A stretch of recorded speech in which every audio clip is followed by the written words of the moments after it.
የመለስ ዜናዊ አስክሬን እዚህ ስላሴ የለም እኮ።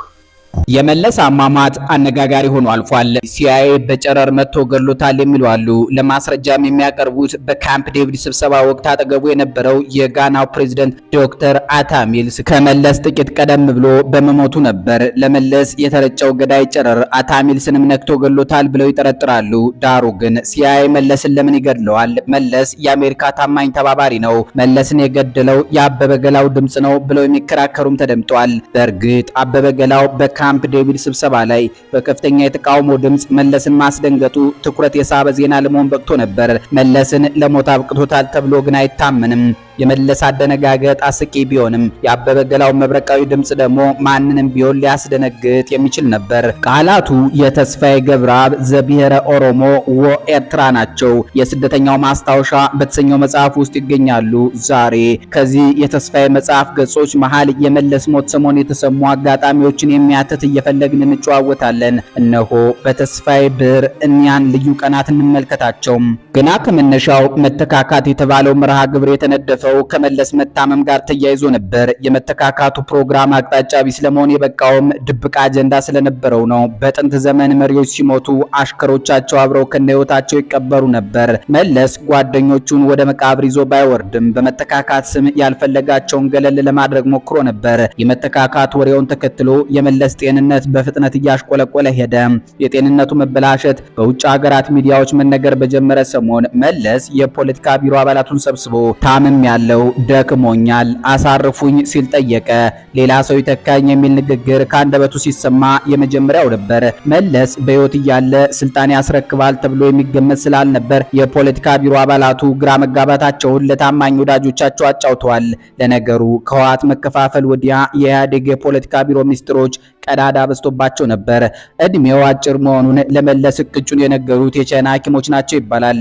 የያዘው በሽታ ካንሰር መሆኑንና በሕክምናም ቢሆን ዘለግ ያለ ጊዜ መቆየት እድሉ በጣም ጠባብ መሆኑን እርግጠኛ ሆነው ነገሩት። ይህን ካወቀም በኋላ እንኳ መለስ የቀረው እድሜ በቀናት እስኪቆጠሩ ድረስ እንደ ጤነኛ ሰው ስራው ላይ ነበረ። የውጭ ጉዞዎችን ሲያደርግ፣ በስብሰባ ሲገኝና ተረጋግቶ እንግዶችን ሲቀበል ምድር ሊሰናበት ቀጠሮ የተቆረጠለት ሰው አልመሰለም። ከኖረበት መስሪያ ቤት የዝውውር ደብዳቤ የደረሰው እንኳ አይመስልም ነበር። ከመሞቱ ከ3 ዓመታት በፊት ስለ እድሜው ማለቅ የተነገረው ቢሆንም ለባለቤቱ ላዜብ እንኳ ይህን ምስጢር ነግሯታል ተብሎ አይገመትም። የቅርብ ሰዎቻቸው ሲናገሩ እንደሰማሁት አዜብ ጉዷ የተነገራት ባልተለመደ ሁኔታ አልፎ አልፎ አልጋ ላይ መዋል ሲጀምር ነበር። ለመሞት 1 ዓመት ሲቀረው በግልጽ በሚታይ መጠን ክብደት ቀንሶ ታየ። በእርግጥ አዜብ ከባሏ አርቃ ነበር። ከባድ የስኳር በሽታ ያለበት ኮካኮላ ሲጠጣ ና ሲጋራ ሲያቦን የምግብ ጥንቃቄ እንደማይወስድ የቆየ የጉበት ካንሰር እንዳለው ደሙን እያስቀየረ እንደሚኖር ሌሎች ደባል አመሎችም እንዳሉት በሚገባ ብታውቅም እንደ ደጋጎቹ ሚስቶች የባሏን ጤና ለመንከባከብ ጊዜ አልነበራትም ተብላ ትታማለች። በእርግጥ የጊዜ ጥረት ነበረባት። በማይመለከታት የመንግስት መስሪያ ቤቶች እጇን እያስገባች ስታምስ መዋል ለራሷ የሰጠችው ዕለታዊ ስራ ነበር። ከሀገር ውስጥና ከውጭ የተጨናነቀ የንግድ መረቧን ማጣደፍ ነበረባት። ሐሜቱ እንኳ ከዚያም በላይ ከፍ ያለ ነው። ከጉበቱና ከስኳሩ በከፋ የሰውየው ዋና በሽታ እሷው ነበረች የሚሉ አሉ። ደረጀ ደስታ ዋሽንግተን ዲሲ በሚታተም ወርሃዊ ጋዜጣው እንዳሰፈረው ሴትዮዋ እንደ መሪ ሚስት ለክብሩ አልሆነችለትም። በእንግዶች ፊት ጭምር ታሸማቀቀውና ታሳፍረው ነበር። መለስ ለመሞት 1 ዓመት ሲቀረው በስራ አስፈጻሚ ስብሰባ ላይ ያልተጠበቀ አጀንዳ አነሳ። ስልጣን መልቀቅ እንደሚፈልግና የቀረውን እድሜውን በመጻፍና በማስተማር በተለይም በኢህአዴግ የትምህርትና የምርምር ማዕከል ውስጥ ማገልገል እንደሚፈልግ ሐሳብ አቀረበ። ከተፈራ ዋልዋ፣ ከህላዌ ዮሴፍና ከታደሰ ጥንቅሹ በቀር ሌሎቹ የፖለቲካ ቢሮ አባላት የመለስን ሐሳብ አጥብቀው ተቃወሙ። መለስ ተቃውሞውን በዝምታ አዳምጦ ሲያበቃ ብዙም ሳይከራከር እንደተቀበለው ሰምቻለሁ። መልካም ውሳኔያችሁን እቀበላለሁ። ባዮሎጂ ግን ስራዋን ትሰራለች። ጊዜው ሲደርስ ሁሉንም እናየዋለን አላሉ። ይህን ስሰማ አንዳንድ ነገሮች አሰብኩ። አንድም መለስ በዚያን ወቅት ከነተፈራ ዋልዋ ቡድን ባልተለመደ ሁኔታ ከፍተኛ ግፊትና መዳፈር ሲሰነዘርበት ስለነበረ በስራ አስፈጻሚ ውስጥ ያለውን ድጋፍ ለመፈተን ወዳጅና ጠላቱን ለመለየት ሊሆን ይችላል ብዬ አሰብኩ። በሌላ በኩል መለስ የሚለው እውነት ከሆነ ከበድ ያለ የጤና ችግር አጋጥሞታል ማለት ነው የሚል ብዥታ ውስጥ ገባው። ምናልባት እንደተለመደው ተቃዋሚዎቹን ለማዘናጋትና ለማጃጃል የለቀቁት ወሬ ሊሆን እንደሚችል መጠርጠሬም አልቀረ። በዚያም ተባለ በዚህ በ18 ወራት ጊዜ ውስጥ እውነቱን አወቅ ነው። መለስ የምር ታሞ ኖሯል። እንደ ጸጉራም ውሻ አለ እየተባለ ወደማይቀረው ጥቁር ሀገር ነጎደም። መለስ እድሜው አጭር መሆኑን ለፖለቲካ ቢሮ አባላት ከተናገረ በኋላ ለሕክምና ብራሰልስ መመላለሱ በረከተ። ደረቅ ዳቦ በውሃ እያራሰ ብቻ እንደሚመገብ ተሰማ። ገጽታው በማዲያት ተዥጎረጎረ። ቆዳው ነቶ አልቢኖ አስመሰለው። ይህም የሚወስደው መድኃኒት ውጤት መሆኑን የሕክምና ባለሙያዎች ጠቆሙ። መለስ ዜናዊ በመጨረሻዎቹ ወራት መራመድ እንኳን ይቸገር እንደነበር መረጃዎች ይጠቁማሉ። አንዳንድ ጊዜ በመራመድ ላይ ሳለ ሲንገዳገድ ይታይ ነበር። እንዲህ ሲገጥመው በአካባቢው የሚገኘውን ማንኛውንም ነገር እየያዘ ለጥቂት ደቂቃዎች አቀርቅሮ ይቆይ ነበር። በካምፕ ዴቪድ ከተካሄደው የጂ8 ስብሰባ ቀደም ብሎ መለስ በኡጋንዳው ፕሬዝዳንት በዩዌሪ ሙሴቬኒ በኩል ወደ ኢሳያስ አፈወርቂ መልእክት ስለመላኩም ወሬዎች ሾልከው ወጥተዋል። መለስ ወደ ኢሳያስ ከላካቸው ወደ 70 የሚጠጉ የንነጋገር መልእክቶች የመጨረሻው ህመሙ በበረታበት ወቅት በሙሴቬኒ በኩል የላከው መልእክት ነበር። ኢሳያስ አልተቀበለውም። በአልጀር ስምምነትና በኮሚሽኑ ውሳኔ መሰረት ድንበሩን ከማካለል ባሻገር ንግግር ሊኖር እንደማይችል እንደገለጸለት ተሰማ። የኢትዮጵያ መንግስት መለስ ዜናዊ መሞቱን አምኖ ዜናውን ይፋ ያደረገው ነሐሴ 1 ቀን 2012 ቢሆንም በትክክል የሞተው ግን ከ4 ወይም ከ5 ሳምንታት ቀደም ብሎ መሆኑ ይታመናል። ጓዶቹ የመሪያቸውን መሞት የደበቁበት በቂ ምክንያት እንዳላቸው ይታሰባል። ከጠበቁት ጊዜ ቀደም ብሎ ድንገት ስለሞተ ግርግር እንዳይነሳ ዝግጅት ማድረግ ነበረባቸው ይባላል። ኢሳት ቴሌቪዥን፣ ኢትዮ ሚዲያ፣ ኢትዮጵያን ሪቪው እንዲሁም ዶክተር ፍስሐ እሸቱ የመለስን መሞት ቀድመው ሲገልጹ ሰንብተው ነበር። በረከት ስምኦንና ስብሐት ነጋ ወደ ሚዲያዎች እየቀረቡ አስተባበሉ። ደጋግመው በእርግጠኝነት መለስ በጥሩ ጤንነት ላይ ስለመሆኑ ይናገሩ ስለነበር ህዝቡን ውዥንብር ውስጥ ጨመሩት። የሴኔጋሉ ፕሬዝዳንት ማኪሳል በአፍሪካ አንድነት ስብሰባ ላይ የመለስን መታመም ይፋ እስኪያደርግ ድረስ እንኳ መታመሙን ጭምር ክደው ነበር። በዚህ ጊዜ ውስጥ አዲስ አበባ ላይ 7 አባላት ያሉት የኢህአዴግ አመራር አባላት ኮሚቴ ተቋቁሞ በህቡ ለቀብሩ ስነ ስርዓት ዝግጅት እያደረገ ነበር። ቀብሩን ለማዘግየት ከተገደዱበት ምክንያቶች መካከል የስልጣን ሽግግሩ ጉዳይ ላይ መግባባት መድረስ አለመቻል አንዱ ሲሆን ቀብሩ የት ይፈጸም የሚለው ጥያቄ ማከራካሪ ከነበሩ አጀንዳዎች መካከል ነበር። መቀሌ፣ አድዋና አዲስ አበባ በአማራጭነት ቀርበው ነበር። ቀብሩ ለጊዜው አዲስ አበባ እንዲሆን ወሰኑ። አስፈላጊ ሆኖ ሲገኝ አስከሬኑ ወደ አድዋ ወይም ወደ መቀሌ ሊዛወር እንደሚችል ስምምነት ላይ ደረሱ። ይህን ትረካ የጻፍኩ ሳለ በመለስ ፋውንዴሽን መመስረቻ ጉባኤ ላይ አስከሬኑ ወደፊት በሚቋቋመው የፋውንዴሽኑ የጥናትና የምርምር ማዕከል ሙዚየም ውስጥ ይቀመጣል ብለው ወሰኑ። ታላቁ ሌኒን ሲሞት አስከሬኑ እንደዚህ በሞስኮ ሙዚየም ውስጥ ለ100 ዓመት ያህል ለህዝብ በሚታይ ሁኔታ ተቀምጦ ነበር። የኮሚኒስቱ ስርዓት ሲፈራረስ የራሺያ መንግስት ሌኒን እንዲቀበር ወሰነም። ወያኔ 100 ዓመት ወደ ኋላ ተመልሶ እያሰበ ነበር። የመለስ ዜናዊ አስከሬን እዚህ ስላሴ የለም እኮ አድዋ ነው የተቀበረው። ማንም አያውቅም። ግን ምንድነው የሆነው መሰለህ? በሱ ኪሎ ልክ ቁሳቁሶች ነው የተከተቱት። የሱ ፎቶ ምናልባት ልብሱ ሊኖር ይችላል አላውቅም፣ ግን እንደሌለ 100% ነው ማረጋገጣለን። የመለስ አሟሟት አነጋጋሪ ሆኖ አልፏል። በቡድን 8 ሀገሮች የመሪዎች ስብሰባ ላይ ሲአይኤ በጨረር መጥቶ ገድሎታል የሚሉ አሉ። ለማስረጃም የሚያቀርቡት በካምፕ ዴቪድ ስብሰባ ወቅት አጠገቡ የነበረው የጋናው ፕሬዝዳንት ዶክተር አታሚልስ ከመለስ ጥቂት ቀደም ብሎ በመሞቱ ነበር። ለመለስ የተረጨው ገዳይ ጨረር አታሚልስንም ነክቶ ገድሎታል ብለው ይጠረጥራሉ። ዳሩ ግን ሲአይኤ መለስን ለምን ይገድለዋል? መለስ የአሜሪካ ታማኝ ተባባሪ ነው። ብብቱን ከፍቶ ሰጥቷቸዋል። ይልቁን ያለ ጊዜው ተቀጨባቸው ቢባል እውነት ይሆናል። ከራሳቸው ተምሮ የሚያውጠነጥናት የጸረ ኒዮ ሊበራሊዝም አቋምን ብትሆን እዚያው ኮሎምቢያ ዩኒቨርሲቲ ቁጭ ብለው ከሚያስተምሩትና ከሚጽፉ ምጡቃን በላይ ጠላታቸው አታደርገውም። እንዲህ ያሉ ወሬዎች ተስፋፍቶ የተነገሩት በተለይ ትግራይ አካባቢ ሲሆን አንዳንዶቹ ይናሉ ባልተያመኑት ለመለስ ዜናዊ ካላቸው የተሳሳተ ግምት የተነሳ ሊሆን ይችላል። አድናቂዎቹ በድፍረት የአፍሪካ ቻይናን ግንኙነት ለማቋረጥና አፍሪካን ለመቆጣጠር እንዲመቻቸው መለስን ገድለውታል ሲሉ ጽፈዋል። በእርግጥ መለስ በምን አይነት ምክንያት እንደሞተ የወያኔ መንግስት ይፋ ባለማድረጉ አሟሟቱ ወሬ በዝቶበት ነበር። መለስን የገደለው የአበበ ገላው ድምጽ ነው ብለው የሚከራከሩም ተደምጠዋል። በእርግጥ አበበ ገላው በካምፕ ዴቪድ ስብሰባ ላይ በከፍተኛ የተቃውሞ ድምጽ መለስን ማስደንገጡ ትኩረት የሳበ ዜና ለመሆን በቅቶ ነበር።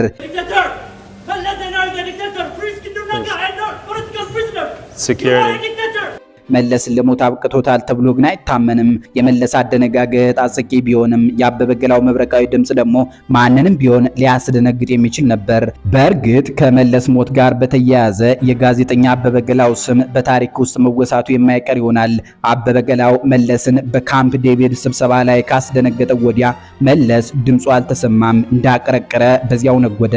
በስብሰባው ላይ አበበ መለስን ተቃውሞ በከፍተኛ ድምጽ ሲጮህ ከአበበ ገላው ጀብዱ ይልቅ የመለስ ድንጋጤ ብዙ አስገርሞ ነበር። በመለስ የቀብር ስነ ስርዓት ላይ በርካታ እንግዶች ተገኝተው ነበር። ኤርትራን በመወከል ቤተ መንግስት ገብቶ ሀዘኑን የገለጸው በአፍሪካ ህብረት የኤርትራ የፖለቲካ አታሼ ብንያም በርሄ ነበር። የኤርትራ መንግስት ሚዲያዎች ስለ መለስ ዜናዊ መሞት ልዩ ዘገባ አላቀረቡም። ኤርትራ የሚገኙ የመለስ ዜናዊ የእናት ወገን ዘመዶች ግን በዱባይ በኩል አድርገው ለቀብር ወደ አዲስ አበባ መሄዳቸው ተሰምቷል። የመለስ ወላጅ እናት ወይዘሮ አለማሽ ገብረልዑል ከደጃዝማች ገብረልዑል የሚወለዱ በአዲኳላ ታዋቂ ቤተሰብ መሆናቸው ይነገራል። ከመለስ ቀብር በኋላ በኢትዮጵያ የመሪዎች ታሪክ የመለስ ዜናዊን ያህል አሟሟቱና ቀብሩ ያማረለት መሪ አልነበረም የሚል አነጋገር ተደምጧል። ያ አባባል ተጋኗል። መለስ ሞቶ ሳለ ቤተሰቡ ከአንድ ወር በላይ ሀዘኑን ደብቆና አውጦ እንዲቆይ መደረጉ አሟሟቱን ክፉ ያደርገዋል። በወግ በማዕረግ መታመሙ ለህዝብ ቢገለጽ አሟሟቱም ያማረ በሆነ ነበር። ህመሙ ምን እንደነበርና አሟሟቱ ለህዝብ አለመገለጹ ሁሉ ነገር በድብቅ መፈጸሙ ሲታሰብ አማረለት ሳይሆን ጎደለበት ማለት እውነት ይሆናል። ስለ አሟሟቱና ህመሙ በርካታ መላምቶች እንዲነገሩም አድርጓል። የመለስ አስከሬን ቦሌ አየር ማረፊያ ደርሶ ሀዘን ሲደረግ አዜብ አልጋው ባዶ ሆነ እያለች ስታለቅስ ተሰምታለች። የባልና የሚስቱን አልጋ ይሁን ወይም ዙፋኑን የቱን ማለቷ እንደሆነ ግን አልታወቀም። የመለስ አሟሟት ጉዳይ ሲነሳ ሊነገር የሚገባው አገሪቱንም ገድሎ መሞቱ ነው። መለስ በስልጣን ላይ በቆየባቸው 2 አስርተ ዓመታት ራሱን ተኪ የለሽ አድርጎ ቆይቷል። የአይናቸው ቀለም ያላማረውን ከዙሪያው መንጥሯል እና በራሱ ደረጃ እንኳን ተተኪ ለመፍጠር ጊዜ አልነበረውም። ጥሩ መሪ ማለት ራሱን በብቃት መተካት የቻለ መሪ ነው የሚለውን ብሂል መለስ አያውቀውም አይባልም። ደካሞችን በዙሪያው የሰበሰበው ስላላወቀ ሳይሆን ስላልፈለገ ሊሆን ይችላል። ተቃዋሚዎቹን ለማዳከም ካባከነው ጊዜ ሩቡን እንኳ ብቁ ሰዎች ለመፍጠር ተጠቅሞበት ቢሆን በእርግጥ ውርስና ቅርስ በተሰኘለት ውሃ የሚወስደው ሰው አረፋ ይዞ ለመትረፍ ይሞክራል እንዲሉ በመለስ ትከሻ ላይ በቅለው በመለስ ሳምባ እየተነፈሱ በመለስ ጭንቅላት እያሰቡ የኖሩ ጥገኞች ከልፈቱ በኋላ መንገዱ ጠፍቷቸው ሲደናበሩ ታዩ። አንዳንዱ መምሸቱን ተረድቶ ያገኘውን እየቦጨቀ በስንብትና በትምህርት እያሳበበ እግሩን አወጣ።